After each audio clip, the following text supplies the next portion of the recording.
الله أكبر الله أكبر.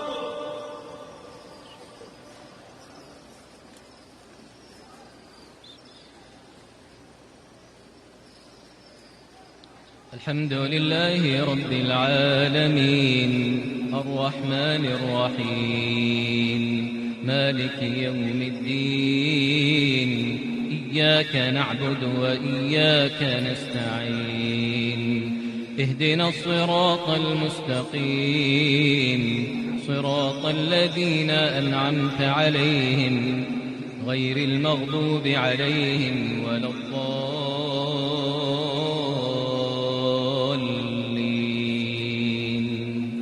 آمين.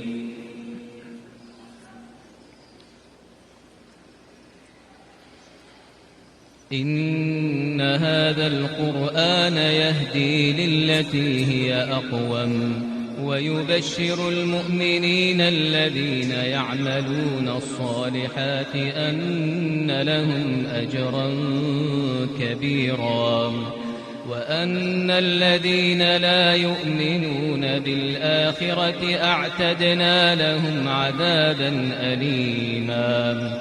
ويدعو الإنسان بالشر دعاءه بالخير وكان الإنسان عجولا. وجعلنا الليل والنهار آيتين فمحونا آية الليل وجعلنا آية النهار مبصرة لتبتغوا فضلا من ربكم ولتعلموا عدد السنين والحساب وكل شيء فصلناه تفصيلا. وكل إنسان ألزمناه طائره في عنقه ونخرج له يوم القيامة كتابا يلقاه منشورا. اقرأ كتابك كفى بنفسك اليوم عليك حسيبا. من اهتدى فإنما يهتدي لنفسه ومن ضل فإنما يضل عليها ولا تزر وازرة وزر أخرى وما كنا معذبين حتى نبعث رسولا. وإذا أردنا أن نهلك قرية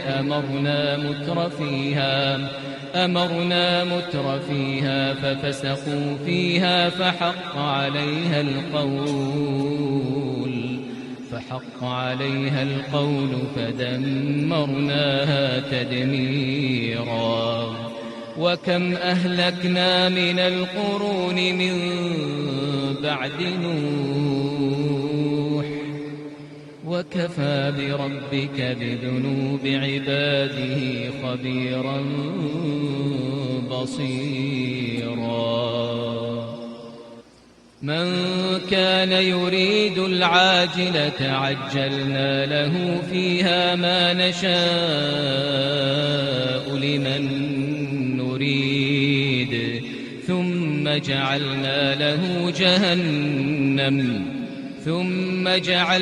له جهنم يصلاها مذموما مدحورا. ومن أراد الآخرة وسعى لها سعيها وهو مؤمن فأولئك كان سعيهم مشكورا. كلا نمد هؤلاء وهؤلاء من عطاء ربك وما كان عطاء ربك محظورا. انظر كيف فضلنا بعضهم على بعض وللآخرة أكبر درجات وأكبر تفضيلا.